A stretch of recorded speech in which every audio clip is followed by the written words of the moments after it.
Hello students, welcome back to JMRD video diaries. आज हम पढ़ने वाले हैं एनसीईआरटी इंग्लिश का लेसन 2, जिसका ए पार्ट है Nelson Mandela long walk to freedom, आज़ादी की लंबी यात्रा।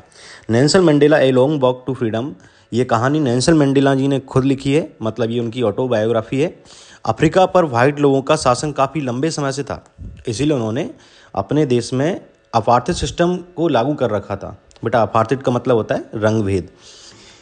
इस सिस्टम में बेसिकली क्या होता है कि रेशियल डिस्क्रिमिनेशन होता है। रेशियल डिस्क्रिमिनेशन का मतलब होता है कि नस्लीय भेदभाव, जहाँ पर वाइट एंड ब्लैक के बीच, मतलब वाइट के पास सारे राइट्स तो होते हैं लेकिन ब्लैक के पास कोई राइट्स नहीं होते। ना तो उनको वोट देने का अधिकार है, ना अपनी आवाज़ उठा सकते हैं, ना ही किसी पब्लिक फैसिलिटी को यूज कर सकते हैं, और ना ही वाइट के साथ वो काम कर सकते हैं। तो नेल्सन मंडेला जी इस अपार्थाइड सिस्टम के खिलाफ आवाज़ उठाते हैं, लेकिन फिर उन्हें 27 साल के लिए जेल में डाल दिया जाता है। फिर 1994 में एक डेमोक्रेटिक इलेक्शन होता है, जिसमें 400 में से 252 सीटों से ये पार्टी जीत जाती है, और जिस पार्टी का नाम था अफ्रीकन नेशनल कांग्रेस ANC, और इस पार्टी के लीडर बच्चों हमारे नेल्सन मंडेला जी थे। इसके नेल्सन मंडेला जी को इसके बाद फादर ऑफ द नेशन का टैग दिया जाता है, and also become first black president of Africa. तो स्टूडेंट्स, अब जो कहानी या बायोग्राफी आप सुनेंगे वह इस इवेंट के बाद की है, जो आपकी बुक में दी है, और यह ऑटोबायोग्राफी में से लिया गया कुछ हिस्सा है जो हम आप पढ़ने वाले हैं। 10 मई 1994, आज का दिन बहुत ऐतिहासिक था। आज प्रिटोरिया की यूनियन बिल्डिंग में, प्रिटोरिया की जो यूनियन बिल्डिंग है वो ओपन थिएटर है, इनॉग्रेशन सेरेमनी हुआ, जिसमें दुनिया भर के 140 से भी ज़्यादा देशों के पॉलिटिशियन और ऊंचे पोस्ट के लोग आए हुए थे, और 1 लाख से भी ज़्यादा white, black and coloured people आए हुए थे। कलर्ड पीपल मतलब हम जैसे इंडियंस लोग, सारे मिलकर सेलिब्रेट कर रहे थे। इसी दिन नेल्सन मंडेला जी ओथ लेने वाले थे, शपथ लेने वाले थे। अब इस कहानी को बताने के लिए मुझे नेल्सन मंडेला बनकर आपको बताना चाहिए उन्होंने इस पल को कैसे महसूस किया। तो चलिए, तो मैं हूँ नेल्सन मंडेला और मेरे साथ मेरी बेटी जनानी है। स्टेज पर सबसे पहले mister de Klerk second deputy president की शपथ लेते हैं, और फिर इसके बाद थाबो एम्बकी फर्स्ट डिप्यूटी प्रेसिडेंट की शपथ लेते हैं। इसके बाद नंबर आता है मेरा। मैं संविधान की रक्षा करूंगा और उसका पालन करूंगा, और लोगों की भलाई के लिए खुद को समर्पित करता हूं, और यहाँ आए हुए सभी अतिथियों और दुनिया के जो भी लोग मुझे देख और सुन पा रहे हैं, मैं सबका स्वागत करता हूं। और अब हम एक ऐसी सोसाइटी बनाने वाले हैं जहां हर तरह के लोग साथ मिलकर रह सकते हैं, जहां पर किसी भी तरह का डिस्क्रिमिनेशन नहीं होगा, चाहे वो रेशियल डिस्क्रिमिनेशन हो या फिर किसी भी तरह का डिस्क्रिमिनेशन।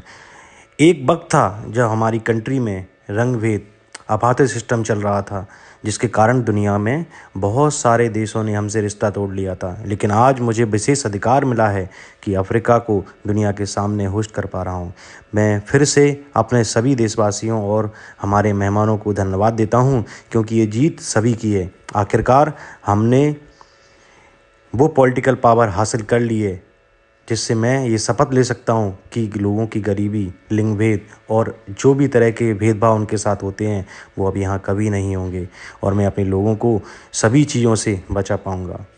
हमने जो ह्यूमन अचीवमेंट पाया है, इसका सूरज कभी भी अस्त नहीं होगा। अब यह स्वतंत्रता का राज है। ईश्वर अफ्रीका का भला करे।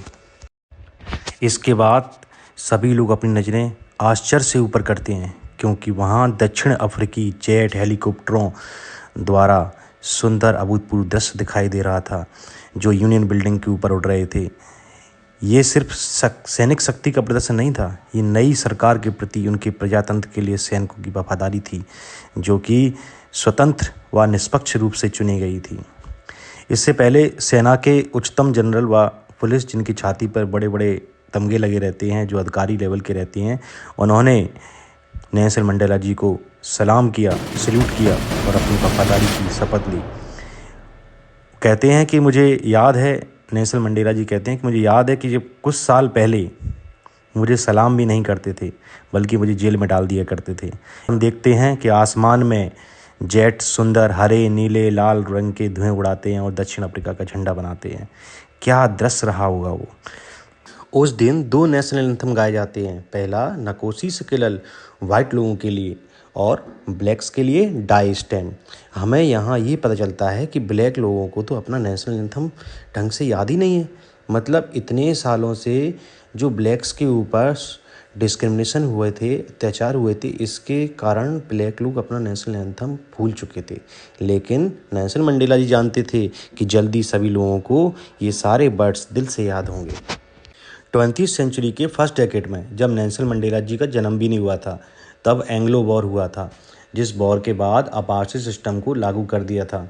और अब ये लास्ट डेकेड ऑफ 20वीं सेंचुरी है, जब सारे लोग साथ में मिलकर रहने वाले हैं। अब यहाँ पर कोई भी अपार्टheid सिस्टम नहीं रहेगा, ना कोई भेदभाव रहेगा। अब सब कुछ ख़त्म कर दिया गया है। ये जो अच्छे दिन आए हैं ना, हज़ारों लोगों की कुर्बानियों और सेक्रीफाइस से आए हैं। वो कहते हैं मुझे अफसोस है कि मैं उन्हें धन्यवाद भी नहीं कह पाऊँगा। और अब इन शहीदों को तो ये भी पता नहीं है कि साहस व बुद्धिमत्ता से, इनकी साहस और बुद्धिमत्ता से हमारे देश में क्या बदलाव आया है, और इनकी वजह से हमारा देश अपार्टheid सिस्टम से आज़ाद हो पाया है। हालांकि अपार्टheid सिस्टम ने हमारे ऊपर जो घाव छोड़ा है वो इतनी जल्दी नहीं भरेगा। कुछ लोगों को तो पता भी नहीं है कि मुझसे पहले अपार्टheid सिस्टम के अगेंस्ट बहुत सारे लोगों ने आवाज़ उठाई, जिनको मैं कुछ लोगों को मैं जानता हूँ, जैसे Oliver Tambos, Walter Sisulus, chief Luthulis, Yusuf Dadoos, Bram Fischer और Robert Sobukwes. Nelson Mandela ji कहते हैं कि मेरा देश जो है वो खनिज पदार्थों और कीमती बहुमूल्य पत्थरों से भरा पड़ा है जो मिट्टी के नीचे हैं। पर मैं हमेशा से जानता हूँ कि वो कहते हैं कि हमारे देश की जो जो नीचे धरती के अंदर जो खनिज पदार्थ निकलती हैं, बहुमूल्य पदार्थ निकलती हैं, वो महमूल नहीं। हमारे देश की सबसे बड़ी दौलत क्या है? हमारे देश के लोग, जो कि शुद्ध हीरे से भी ज़्यादा सच्चे और ईमानदार हैं। नेल्सन मंडेला जी कहते हैं मैंने देखा है कुछ मैन और वुमेन जो कि सिर्फ एक सोच के लिए अपने जीवन को खतरे में डाल लेते हैं। वो सभी अपने ऊपर सारे अटैक को झेल लेते हैं, सारे अत्याचारों को सहन कर लेते हैं, वो भी बिना टूटे। वैसे भी तुम सबको पता होना चाहिए, साहसी इंसान वो नहीं होता जिसे डर लगता है। एक साहसी इंसान वो होता है जो डर के ऊपर जीत हासिल कर लेता है। कोई भी इंसान जन्म लेता है ना, तो वो जन्म लेते ही ये नहीं सोचता कि वो काला है तो उसके साथ रेशियल डिस्क्रिमिनेशन करना चाहिए, मुझे इसे हिट करना चाहिए। बट धीरे धीरे जब वो बड़ा होता है ना, तो उसे सिखाया जाता है कि उसे हिट करना है। तो इसीलिए जो हम किसी को हिट करना, नफरत करना सिखा सकते हैं, तो क्या हम उसे प्यार करना नहीं सिखा सकते? जब मैं जेल में था तब गार्ड मुझे बहुत परेशान करते थे, वो मुझे मारते थे। एक पॉइंट के बाद उनके अंदर भी दया आ जाती थी और वो मुझे छोड़ देते थे। इससे ये पता चलता है कि जो प्यार है ना, वो हर किसी के अंदर होता है। कभी कोई भी इंसान अपने स्किन कलर को चूज़ करके तो जन्म नहीं लेता ना।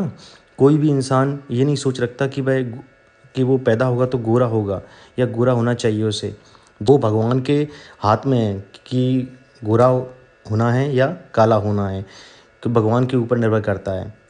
अब वैसे भी अफ्रीकन जो सॉइल है ना, तो वहाँ तो ये मुश्किल ही है कि कोई गोरा हो। एक वक्त था जब ब्लैक जो थे ना, वो ह्यूमन बीइंग जैसे उनके साथ व्यवहार होता ही नहीं था। उनके साथ बहुत ज़्यादा अत्याचार होता था, बिना बात के उनको जेल में डाल दिया जाता था, बिना किसी वजह के उन पे अत्याचार किया जाता। मतलब ब्लैक के पास तो बेसिक राइट्स भी नहीं थे। नेल्सन मंडेला जी कहते हैं मैं कभी भी एक अच्छा फैमिली पर्सन नहीं बन पाया, ना अच्छा बाप बन पाया, ना अच्छा बेटा बन पाया, ना अच्छा हस्बैंड बन पाया, लेकिन मैं अलग रहकर इस सिस्टम के अगेंस्ट आवाज़ उठाया। वैसे मेरे अंदर जन्म से फ्रीडम की भूख नहीं थी, मैं तो बस अपनी मम्मी के खेत के पास वो खाली जगह रहती है ना, वहाँ दौड़ना चाहता था। वहाँ जहाँ तक दौड़ सकता था वहाँ तक दौड़ना चाहता था। अपने गांव की नदी में, रिवर में स्विमिंग करना चाहता था। जहाँ तक स्विम कर सकता हूँ वहाँ तक स्विम करना चाहता था। खुले आसमान में सितारों के नीचे खाना बनाना चाहता था, बैलगाड़ी चलाना चाहता था। लेकिन धीरे धीरे जब मैं बड़ा हुआ तो मुझे समझ में आया कि ये फ्रीडम नहीं है, ये तो बस एक छलावा है, इल्यूशन है।